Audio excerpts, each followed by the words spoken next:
stiamo partecipando a questo progetto in cui è richiesto di costruire una barchetta comandata da remoto, in questo caso dal telefono. In 5-6 mesi abbiamo dovuto realizzarla con l'aiuto di professori e a casa da soli. Adesso stiamo partecipando alla gara e sta andando abbastanza bene. Abbiamo realizzato 4 barche da portare al progetto Let's Go Underwater in modo che siano molto leggere, sfruttando il più possibile la forza dei 4 motori per ottimizzare comunque rispetto alla nostra barchetta anche i pesi. Dopo ho fatto comunque varie prove e si spera insomma che dia i suoi risultati per il lavoro svolto. Sono Marco Bibuli, primo ricercatore presso il Consiglio Nazionale delle Ricerche all'Istituto di Ingegneria del Mare. Lavoro a Genova e seguo da qualche anno questo progetto in cui portiamo la robotica marina nelle scuole. È un progetto in cui si insegna questo mestiere del mare, insegnano concetti teorici di cosa siano i robot marini, di come si usano e soprattutto si insegna a costruirli e a utilizzarli.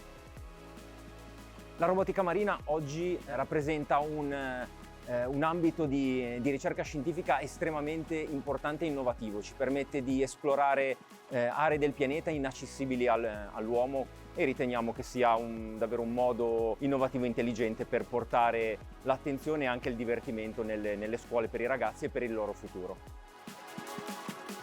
La robotica marina ha affascinato parecchio i miei studenti più anziani, tra virgolette, quelli di quinta, perché obbligava a integrare diversi tipi di conoscenza, da quelle tecniche informatiche a delle conoscenze di elettronica e sono stati molto attirati dalla complessità e dalla difficoltà dell'ambiente marino, che lanciava delle sfide di nuovo tipo.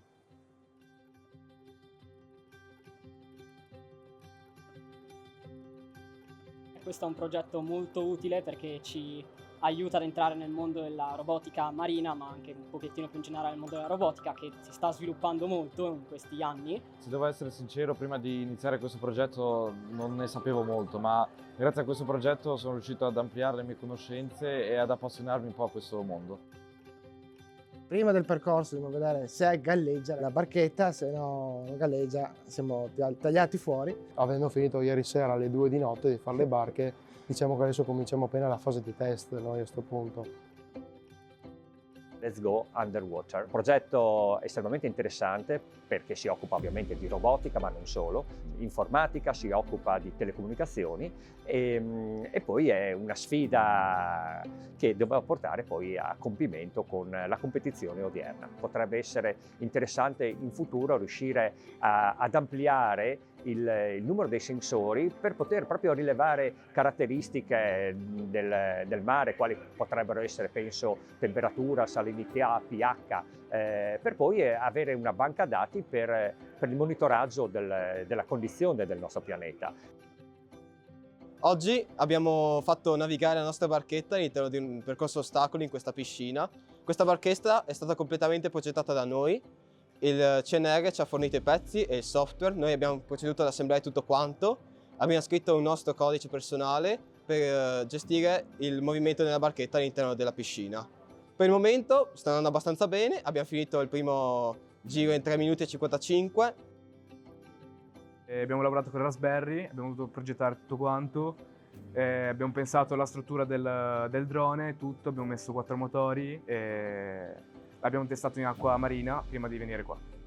Ci hanno dato davvero un'opportunità grandiosa, quella di poter integrare all'interno della didattica un progetto meraviglioso e altamente applicativo. Ho il grande pregio di riaccendere la passione e avvicinare molti studenti alla didattica, mostrando che l'elettronica in particolar modo non è una materia astratta ma estremamente applicativa che può anche risultare molto divertente.